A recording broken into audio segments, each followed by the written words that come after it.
자신을 느끼고 걸음을 느껴라. 자신의 걸음을 느껴라. 걷고 있는 자신을 느껴라. 어떻게 걷는지 자신의 걷기 자세에 눈을 떠라. 지금 바르게 걷느냐 아니냐를 보라는 것이 아니라 자신이 어떻게 걷고 있는지 알고 있어야 한다고 말하는 것이다.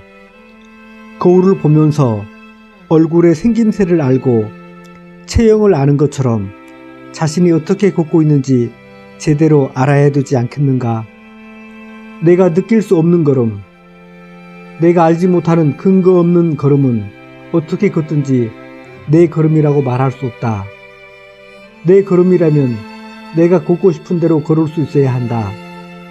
몸이 걷고 싶은 대로가 아닌 내가 내 몸을 위하여 걷고 싶은 대로 걸을 수 있을 때 비로소 내 걸음이라고 말할 수 있고 바르게 걸을 수도 있는 것이다.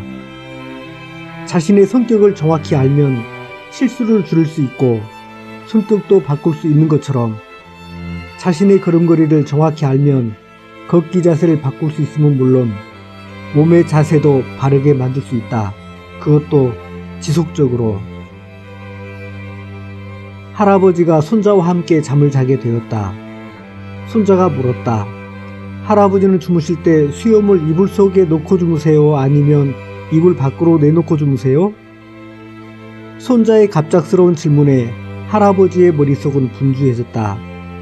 속으로 생각했다. 내가 그동안 어떻게 하고 잤지? 이불 속에 놓고 잤던가 아니면 밖으로 내놓고 잤던가. 하지만 아무리 생각을 해봐도 어떻게 잤는지 분명하게 생각나지 않았다. 어쩔 수 없이 대답했다. 글쎄다. 잘 기억나지 않는구나. 오늘 밤 자보고 내일 아침에 대답해주마. 예, 할아버지 안녕히 주무세요. 오냐, 잘 자렴. 할아버지는 다음날 아침 손자에게 대답해주기 위해 잠들기 전에 그동안 자신이 수염을 어떻게 하고 잤는지 생각해봤다. 하지만 도무지 정확하게 기억할 수가 없었다. 하는 수 없이 수염을 이불 속에 넣어봤다. 그러다가 이건 아니다 싶어 다시 이불 밖으로 꺼내봤다. 그것도 어색했다.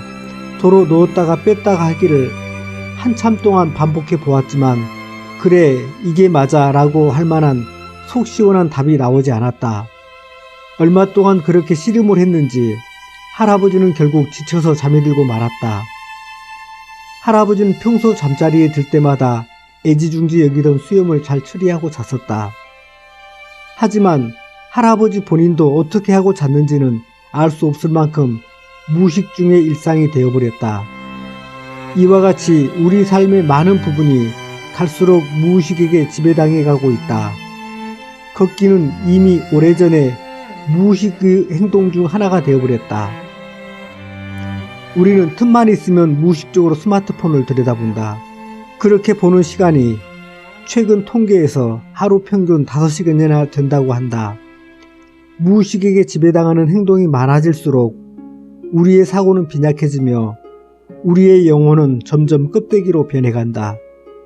사실 호기심 많은 손자의 엉뚱한 질문만 없으면 수염은 무의식의 지배를 받아도 된다. 수염의 특별한 용도는 없다. 단지 권위나 어른의 상징일 뿐이다. 하지만 걷는 문제는 다르다. 다리는 상징적으로 달려있는 것이 아니라 우리의 몸과 정신을 좌우하는 중요한 역할을 하고 있다. 이렇게 걸어도 저렇게 걸어도 그만일 수 없는 문제다. 내가 사람들이 걷기를 문제 삼는 것은 잘못된 걷기 자세가 아니라 자신도 알지 못하는 걸음걸이다. 감각하지 못했던 몸을 깨우고 발견하는 것은 잃어버렸던 또 다른 나를 발견하는 것만큼이나 중요한 일이다. 자신이 어떻게 걷는지 자신의 걷기 자세를 발견하는 것이 자기 주도적 걷기 리파워 워킹의 시작이다.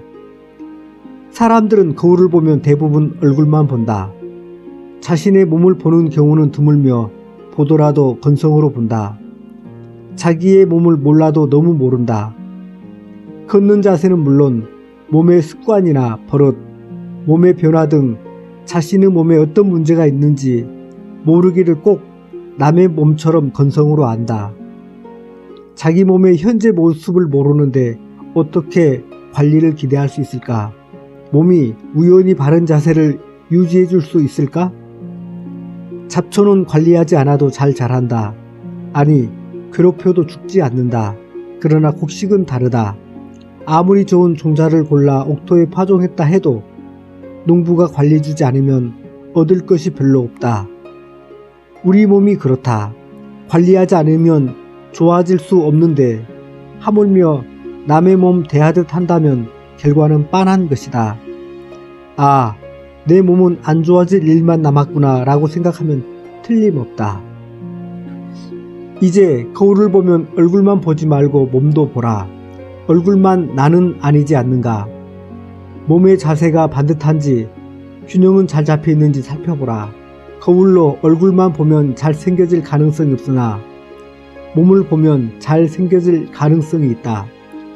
골반에 문제가 생기면 척추에 문제가 생기고 척추에 문제가 생기면 어깨선이 기울어지고 어깨선이 기울어지면 결국 얼굴이 틀어지게 되어 있다. 도미노 현상처럼 어깨선이 기울어졌으면 얼굴이 틀어지는 것을 막을 방법이 없다. 그러므로 거울을 볼 때 몸을 보라는 것이다. 얼굴에 나타난 문제는 얼굴의 문제만이 아니다.